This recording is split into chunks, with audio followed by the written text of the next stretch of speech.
Assalamualaikum warahmatullahi wabarakatuh. Perkenalkan, nama saya Hesti Larissa Sandri dengan NIM 2501118. Saya selaku moderator akan memandu jalannya presentasi kami dari awal hingga akhir. Kami dari kelompok 4 akan membahas tentang menganalisis pentingnya teks akademik dan membangun teks akademik. Pertama-tama, saya ingin mengucapkan terima kasih kepada dosen pengampu mata kuliah Bahasa Indonesia, Ibu Profesor Dr. Hajah Hasnah Faiza AR, MHum. Dan berikut rekan kelompok saya. Yang pertama ada Fauzan Rizky Aditya, yang kedua ada Fawaza Maulida, dan yang terakhir ada Gazian Zakwan Sadiki. Sebelum kita mengetahui apa saja tentang teks akademik, alangkah lebih baiknya kita mengetahui apa itu teks akademik. Teks akademik atau karya tulis ilmiah merupakan tulisan yang membahas ilmu pengetahuan yang disusun secara sistematis dengan menggunakan bahasa yang benar. Selanjutnya, masuk ke bagian jenis teks akademik. Biasanya di lingkungan perguruan tinggi, jenis teks akademik yang sering digunakan itu seperti buku, proposal, laporan, dan juga artikel. Untuk materi selanjutnya akan dijelaskan oleh rekan saya. Terima kasih kepada moderator. Di sini saya akan membahas tentang pentingnya teks akademik bagi mahasiswa. Pada saat menyusun penelitian ilmiah, perlu menggunakan proposal sebagai bagian dari teks akademik. Saat mempresentasikan penelitian, maka perlu membuat laporan penelitian. Demikian pula pada saat menyampaikan pemikiran di forum seminar atau memasukkan sebuah artikel ke dalam jurnal. Perlu memformulasikannya dalam teks yang disebut artikel ilmiah. Selanjutnya akan dibahas oleh rekan saya, yaitu Fauzan Rizky Aditya. Terima kasih kepada rekan saya Fawaza Maulida. Di sini saya akan menjelaskan materi selanjutnya, yaitu membangun teks akademik atau menggali dan mengevaluasi teks akademik.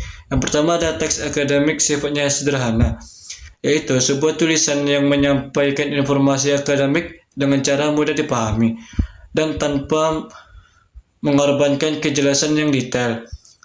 Teks akademik bersifat sederhana terbagi menjadi dua, yaitu simpleks dan kompleks.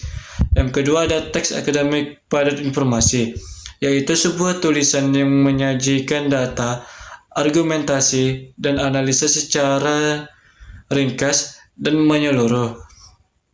Kepadatan teks tersebut terlihat dari dua sisi, yaitu penggunaan kalimat simpleks dan penggunaan kalimat nominalisasi. Yang ketiga ada teks akademik leksikal.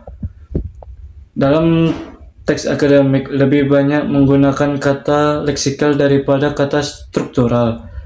Teks akademik yang bersifat leksikal lebih banyak menggunakan istilah kunci yang lebih spesifik dan berhubungan erat dengan topik akademik yang dibahas.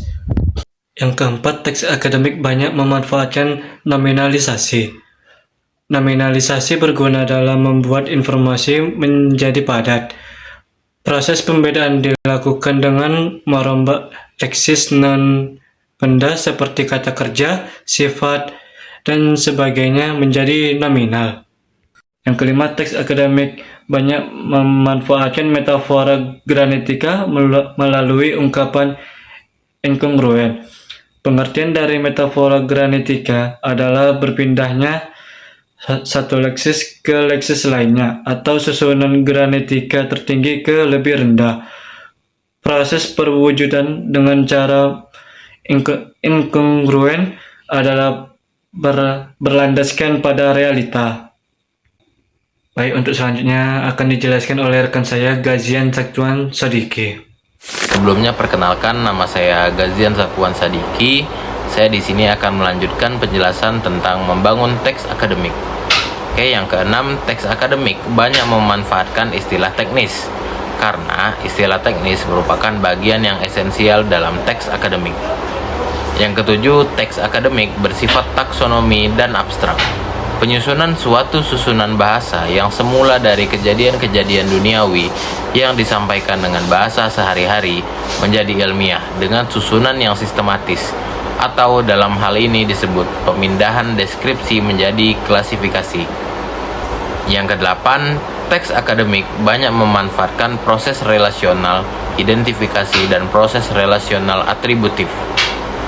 Proses relasional terbagi menjadi dua bagian, yaitu identifikatif dan atributif. Relasi identifikatif untuk membuat definisi sangat tepat digunakan.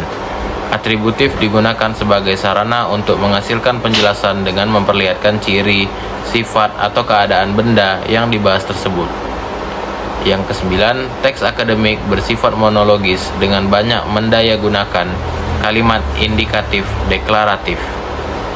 Sifat monologis yang artinya suatu teks dapat menginformasikan dalam satu arah kepada pembaca.